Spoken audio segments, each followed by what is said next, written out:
Louisiana versus all y'all. Jarrett Roser here today with Caden Jones, a standout 2023 offensive lineman for De La Salle and one of the top prospects statewide in Louisiana for that 2023 class.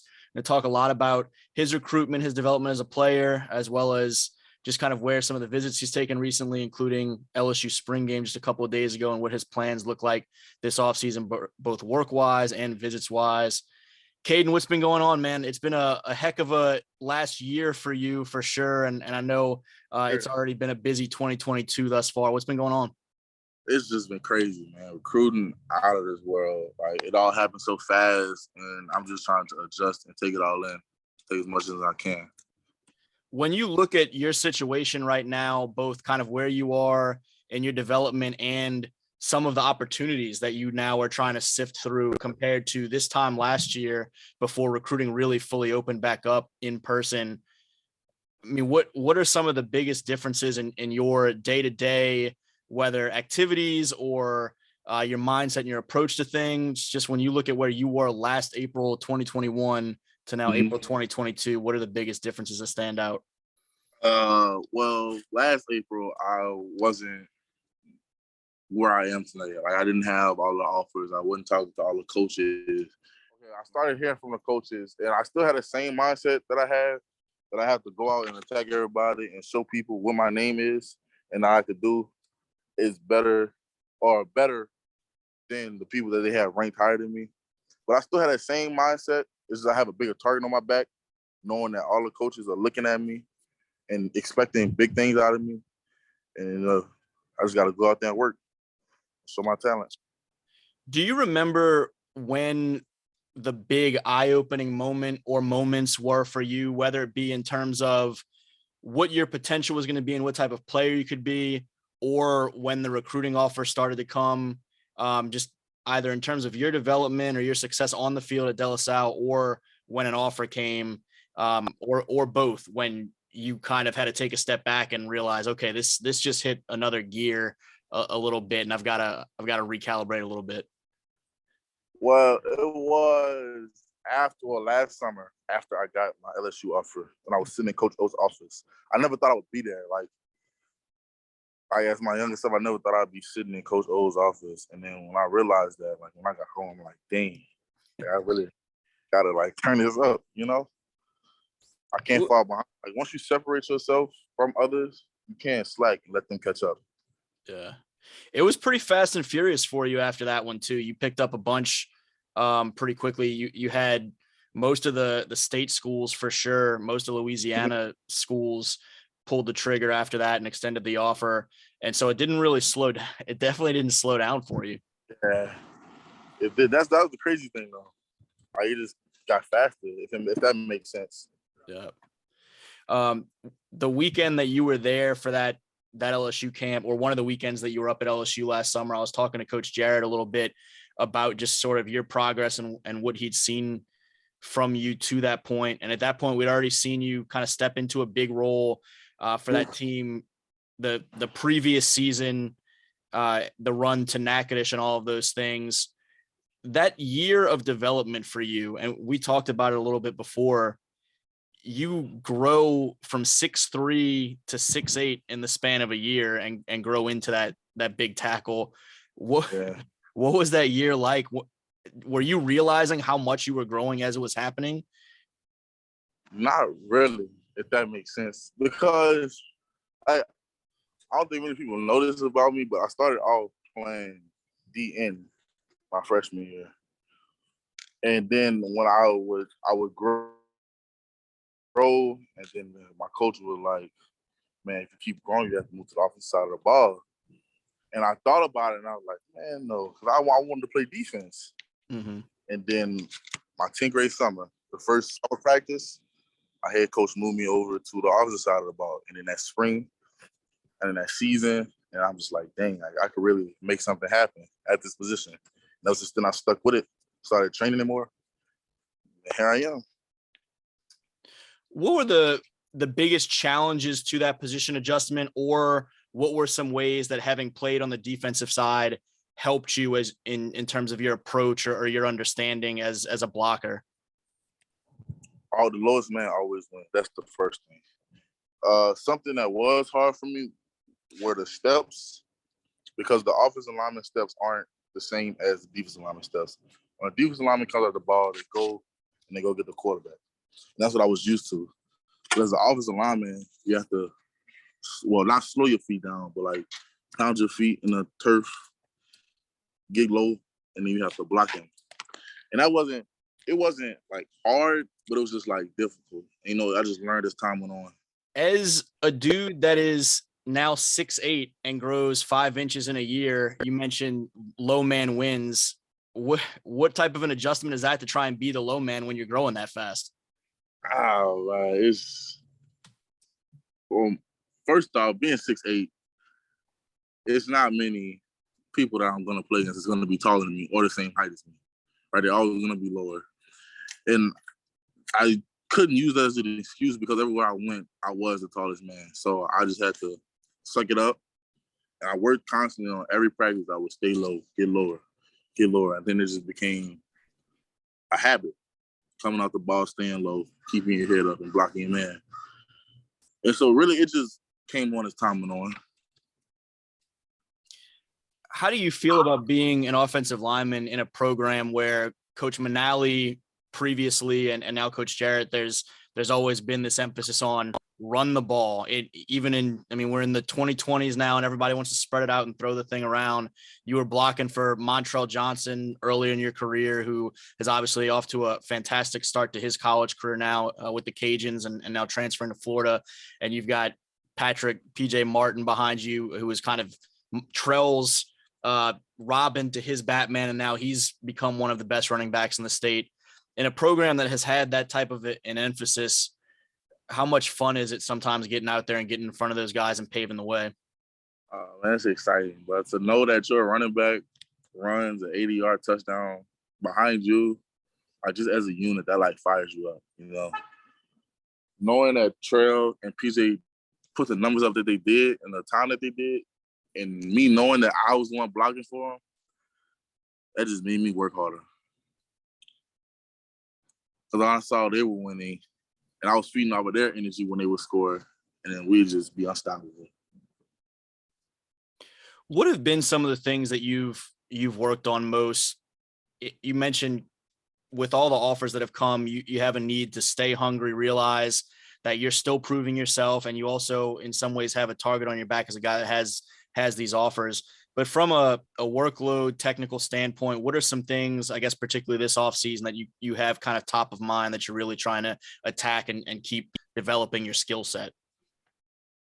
My punch. Since I have such a long wingspan, I tend to most times not use my punch, but not use my full wingspan, if that makes sense. Mm-hmm. I use I short on things, and I'm just something I'm focusing on using my full wingspan, because with that I can create more separation between me and the defensive lineman, and that would just make it easier for me to get him off the ball.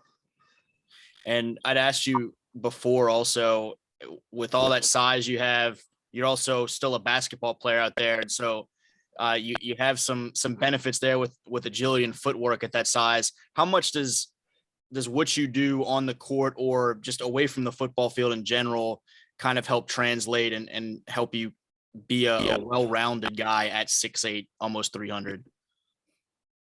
Well, basketball helps me because you have to be quick in basketball to check your man. Nowadays, there aren't the big muscular centers that just stay in the paint. Now they're more agile. They stay around the 3-point line. They all like to dribble. So me playing basketball, I would have to keep my feet work up to date to check them, and just keep my lateral quickness faster. And on the offensive line, lateral quickness plays a major part. So that translates really well for me on that part. What have been some of your, I guess, to start the spring, as you've had a chance to get out to some places? I mentioned you're at LSU a couple of days ago. What have been some of your stops thus far, and how have you felt about some of your recent camp performances and also some of these college visits? Okay, so I started my visits in March. The beginning of March, I started off with one of Mississippi State, and I went to Florida State. I was on to Houston and Texas A&M. I've gone to UL, Tulane, Southern Miss, and Florida. And I just went up to LSU spring game. And the thing that stands out most to me about these are the coaches and how they make you feel. Like sometimes, you know how you can tell someone isn't being genuine? Mm-hmm. I didn't feel that from these coaches at all. Like the conversations we had, nothing was forced. You know, it was easy, smooth conversations. It was like I was talking to one of my friends, you know. I was going to ask you about that, both with these LSU coaches and a lot of the schools around the state have had coaching changes. It was really a big offseason nationally for coaching changes, and certainly within Louisiana. What has that been like to, in some of these cases, you received an offer from a previous staff and now a new staff comes in and y'all are trying to kind of learn each other and build that relationship on the fly. What does that process look like for you, particularly looking at, you know, the LSUs and the Cajuns who have some pieces still in place from the previous staff, but new head coach and so forth. And just some of these other schools that have new coaching staff, Louisiana Tech with a largely new staff. What has that process been like for you? Well, I'm not going to say it's been smooth, but, you know, it comes with time. That's how they come into a new position and they have to get everything settled. You know, it just takes time. You got to be patient. You have to have good patience to deal with it. And it's not a problem with me. I'm patient, you know, because I know at the end of the day that that's their job. So they have to take care of that first before me, you know. So it haven't really been nothing too stressful. Who have you talked to for the most part, LSU wise? Has it been Coach Davis with the offensive line? Have you had many conversations with Coach Kelly or Coach Denbrock? Not yet, but it's just been Coach Davis for the most part. What's that relationship been like? He's one of the few guys that was already there as a part of that staff. He was actually starting last summer around the time that you were up there for camps. What stands out about the relationship you've been able to build with him over the last year? He's a great coach, man. He's a great guy. You can tell he cares about his players on and off the field and in the classroom. You know, he wants to see you succeed in life. And that's the thing that I look for in a coach. You know, just to make sure that you care about me. What did you think about what you saw from the team and program and just the way they approached some things Saturday? It seems like from talking to a few of y'all that had a chance to make the trip, it was a really positive day overall. What were some of the things that stood out to you on top of just feeling like there was a genuine communication from the coaches? The players and then the offense. I love the way they run that offense. I don't know. It's just something about the offense that I like the most. Did you notice specific differences from what you'd seen from them in the past year or in past years that really kind of caught your attention on Saturday that piqued your interest that way? Mm-hmm. Yeah. Not mainly on the O-line perspective, but just as like a whole team. But the thing I like about Coach Davis is that he'll play who he thinks is ready. Like they have a true freshman starting at left tackle. Mm-hmm. You know, something that you look for when you go into college to see how early you're gonna play or how the depth chart is or where you stand in their program. You know. So seeing guys like a Will Campbell and company get in there, that's not something that worries you in terms of, oh, they just had some guys go in the class before me. That's something that you look at and say, if I go, I can play right away as long as I'm the guy that needs to be playing. Yes, sir. What's ahead for you? Do you have any other visits that are already lined up that you're hoping to make over the next couple months? Do you plan on being back at LSU for camps this June? All those sort of things. As of right now, I don't have any specific visits set up, but the next thing I have in mind are official visits. And about camp dates, again, right now, I'm not sure, but in I have a more specific answer for you. But next up will be official visits. No doubt. as far as your final year at De La Salle, how quickly did that come to be saying that you're getting ready for senior season? Man, that was a crazy one. I came in 8th grade. You know, it's crazy to think that I've been here for almost 5 years. Just yesterday, I felt like I was starting my 9th grade year, and then quarantine hit, and this has been crazy, man. I've been through a lot through this school. It's a great school, you know. I have great people surrounding me, great teachers, great faculty, great staff, great coaches, and great friends. That's all I can ask for. What should folks expect to see from you guys on the field this fall in the last go round for guys like you and PJ and other talented seniors, as well as, you know, Pawpaw's a younger guy, but he feels like he's been there for forever doing things. As y'all kick off the fall, what should people expect to see on Friday nights? Dominant football team that's going to win state championship. That's all. There's nothing else that needs to be said. That's it. Simply put. Good deal, man. Well, I certainly appreciate your time and the opportunity to catch up a little bit. I appreciate you for being patient with me. Yeah, you got I've been here and there with you, but I really appreciate you being patient with me. Anytime, brother. I'm sure I'll be seeing you soon.